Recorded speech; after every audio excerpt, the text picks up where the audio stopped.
கிறிஸ்துவுக்குள் பிரியமானவர்களே, இந்த நாளின் தியானத்திற்காக தானியேல் 12:2 வாசிக்கலாம். பூமியின் தூளிலே நித்திரை பண்ணுகிறவர்களாகிய அநேகரில் சிலர் நித்திய ஜீவனுக்கும் சிலர் நித்திய நிந்தைக்கும் இகழ்ச்சிக்கும் விழித்து எழுந்திருப்பார்கள். மரணத்துக்கு பின்பு ஆத்துமா நியாயம் தீர்க்கப்படும்.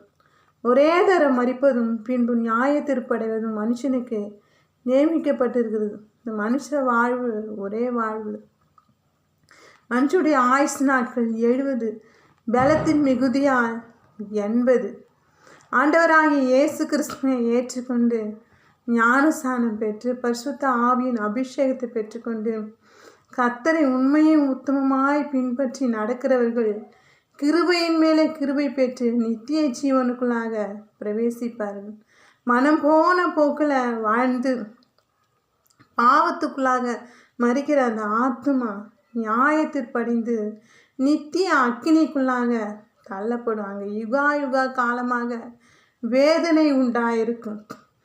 வேதம் சொல்கிறது, தன் பாவங்களை மறைக்கிறவன் வாழ்வடைய மாட்டான், அவற்றை அறிக்கை செய்து விட்டு விடுகிறவனோ இரக்கம் பெறுவான், பாவ மன்னிப்பு பெறுவான். ஆமேன்.